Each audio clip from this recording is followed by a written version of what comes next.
विद्यार्थियों, हम BA part second का पेपर 1 पढ़ रहे थे और उसमें पिछले व्याख्यान में हमने सामाजिक सर्वेक्षण क्या होता है इसकी चर्चा की थी। उसके अर्थ, परिभाषा और सामाजिक सर्वेक्षण की विशेषताएं देखी थी, गुण देखे थे। आज हम इसकी उपयोगिता की बात करेंगे और सामाजिक सर्वेक्षण की सीमाएं देखेंगे, लिमिटेशंस देखेंगे क्या है, और सामाजिक सर्वेक्षण और सामाजिक शोध, सोशल रिसर्च और सोशल सर्वे में क्या डिफरेंस है, क्या समानताएं हैं, क्या दोनों में अंतर है, इसकी चर्चा करेंगे। और उसके बाद हम जब अगले व्याख्यान पे जाएंगे तब हम सामाजिक शोध सर्वेक्षण के प्रकार देखेंगे। तो आज हम चर्चा कर रहे हैं सामाजिक सर्वेक्षण विधि की उपयोगिता की। तो सामाजिक सर्वेक्षण विधि की उपयोगिता या यूटिलिटी, इम्पोर्टेंस या हम merits of social survey method की बात करेंगे। और इसमें हम देख रहे हैं कि वर्तमान में सर्वेक्षण विधि सामाजिक अनुसंधान की एक प्रमुख विधि मानी जाने लगी है। इसका मुख्य कारण, कुछ मुख्य कारण हैं, जिसमें एक तो इसके द्वारा समस्या का अनुभविक अध्ययन किया जाता है, भावात्मक अध्ययन किया जाता है, एम्पेरिकल स्टडी ऑफ प्रॉब्लम्स की जाती है।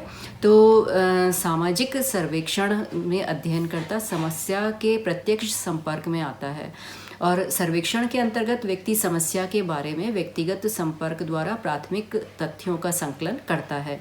अतः उससे वे सारे लाभ प्राप्त होते हैं जो व्यक्तिगत संपर्क एवं प्राथमिक तथ्यों से संबंधित होते हैं। इसके साथ साथ इसके द्वारा हम ऑब्जेक्टिव स्टडी कर रहे हैं, यानी वैश्विक अध्ययन कर रहे हैं, विषय से संबंधित ही अध्ययन कर रहे हैं।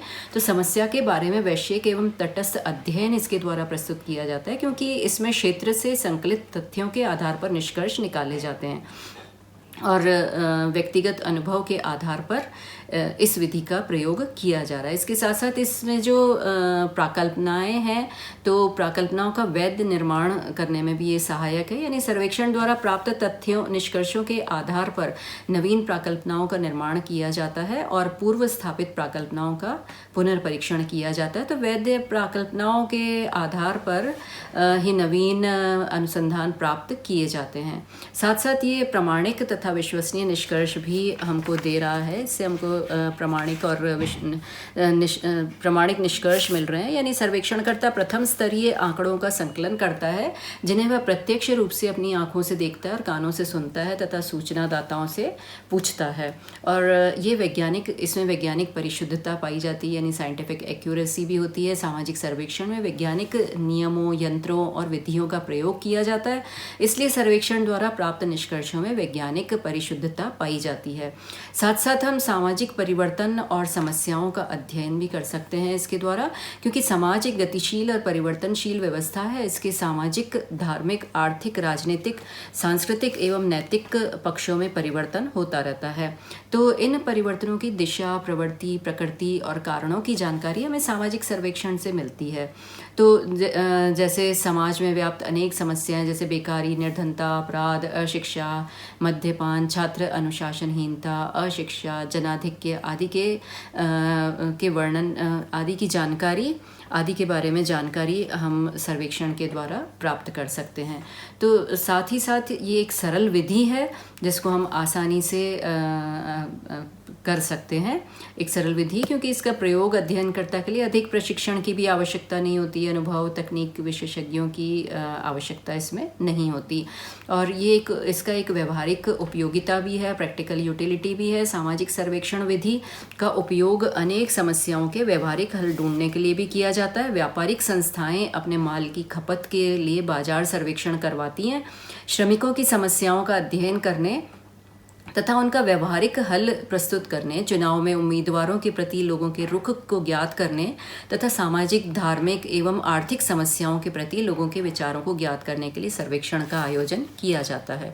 अब हमने इसकी उपयोगिता देखी और साथ साथ इसकी सीमाएं या लिमिटेशंस की भी बात करेंगे। सामाजिक सर्वेक्षण की सीमाएं तो इसके द्वारा केवल मूर्त घटनाओं का ये अध्ययन किया जा सकता है, यानी अगर हम परिवार की रचना, आकार, जनसंख्या, रहन सहन, अपराध, निर्धनता, आय व्यय आदि का अध्ययन इसके द्वारा कर सकते हैं, किंतु लोगों के विचारों, भावों, दृष्टिकोणों एवं विश्वासों में सर्वेक्षण द्वारा विश्वसनीय जानकारी प्राप्त नहीं हो सकती।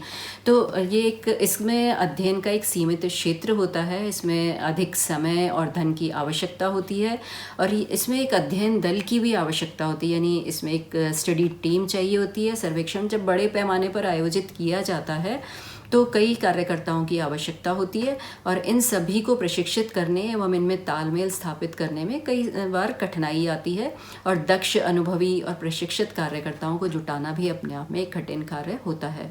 इसी के साथ साथ इसमें त्रुटि की संभावनाएं भी रहती है, क्योंकि सर्वेक्षण कार्य एक जटिल एवं लंबी प्रक्रिया है।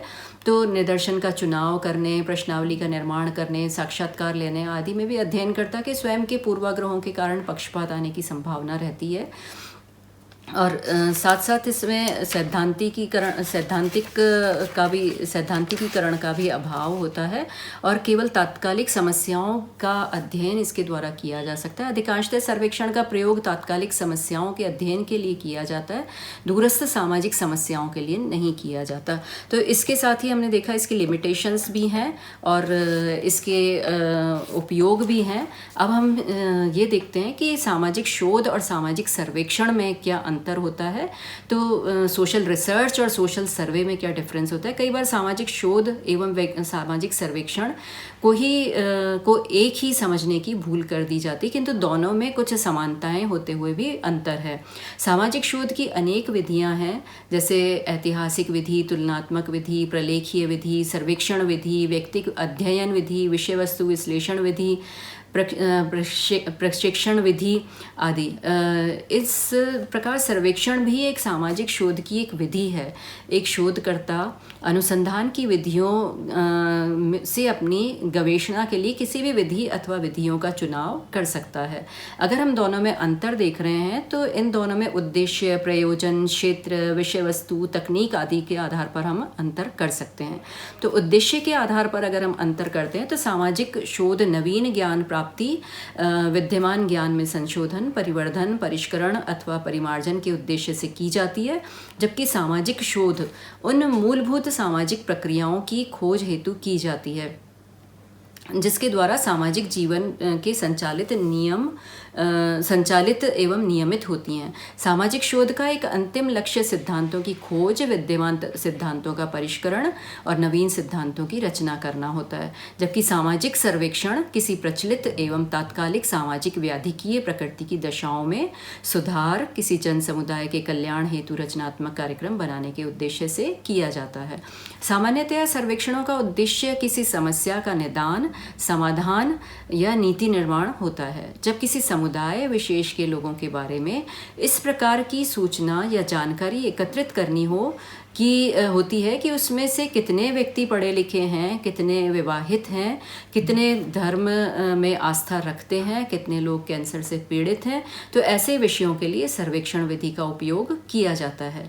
अब अगर हम प्रयोजन के आधार पर अंतर देखें तो सामाजिक शोध का मुख्य प्रयोजन ज्ञान के लिए ज्ञान होता है, यानी खोजे हुए ज्ञान का एक व्यवहारिक उपयोग अथवा वह ज्ञान जिस समस्या के समाधान में सहायक होगा।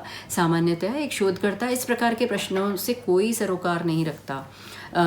सामाजिक शोध मानव के संबंध में हमारे ज्ञान को विस्तृत करने तथा अध्ययन विधियों को परिष्कृत करने का उसका प्रयोजन होता है। सामाजिक शोधकर्ता स्वयं सामाजिक समस्याओं को सुलझाने या योजना बनाने का कार्य नहीं करता। यह कार्य सामाजिक कार्यकर्ताओं, समाज सुधारकों, नेताओं अथवा प्रशासकों का होता है, जबकि सामाजिक सर्वेक्षण सामान्यतया उपयोगितावादी एवं व्यवहारिक प्रयोजन को लेकर किया जाता है। ऐसी समस्याएं जो तात्कालिक महत्व की होती हैं तथा किसी स्थान विशेष के लोगों से संबंधित होती हैं, सर्वेक्षण के लिए उपयुक्त मानी जाती हैं। ऐसे किसी समुदाय के व्यक्ति किस साबुन का प्रयोग करते हैं या चुनाव में किसके जीतने की संभावना है आदि कुछ ऐसे विषय हैं जिन्हें लेकर सर्वेक्षण किया जाता है। अब अगर हम विषय वस्तु के आधार पर अंतर करें तो सामाजिक शोध का विषय मानव का सामाजिक जीवन, व्यवहार अथवा प्रक्रियाओं से संबंधित होता है। ऐसा कोई भी विषय विषय जो मानव के सामाजिक संबंधों की गुत्थियों को सुलझाने में मदद करे वह सामाजिक शोध का विषय होता है। यानी इसका सामाजिक शोध का क्षेत्र अत्यंत विस्तृत और व्यापक होता है, जबकि सामाजिक सर्वेक्षण का संबंध विशिष्ट लोगों, विशिष्ट स्थानों, विशिष्ट समस्याओं और विशिष्ट परिस्थितियों से होने के कारण इसका क्षेत्र सीमित होता है। अगर हम इन दोनों की प्रकृति के आधार पर अंतर करें तो सामाजिक शोध की प्रकृति अत्यंत गहन और सूक्ष्म होती है, यानी इसमें हम सामाजिक घटनाओं को अत्यंत करीब से देखने का प्रयास करते हैं, जबकि सामाजिक सर्वेक्षण का उद्देश्य शोध की भांति घटना की गहराई में जाना नहीं होता, बल्कि संकलित तथ्यों में सूक्ष्मता का अभाव हमको यहाँ देखने को मिलता है। तो सर्वेक्षण द्वारा घटना से संबंधित मोटे मोटे तथ्यों को एकत्रित किया जाता है। ऐसे तथ्यों के आधार पर सामान्यीकरण या थ्योरी बनाना मुश्किल होता है। अगर हम तकनीक के आधार पर दोनों का अंतर देखें तो सामाजिक शोध में कई विधियां और तकनीकों का प्रयोग किया जाता है। तथ्यों के स्रोत के रूप में सामाजिक शोध में एक प्राथमिक एवं द्वितीयक दोनों प्रकार की सामग्री का प्रयोग संभव है।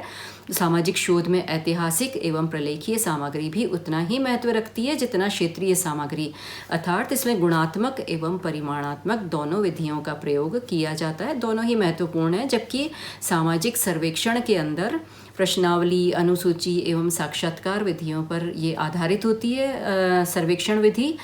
इसके द्वारा प्राथमिक सामग्री का संकलन किया जाता है और इसमें दस्तावेजों, पुरातत्व एवं अन्य प्रलेखीय सामग्री का प्रयोग नहीं किया जाता।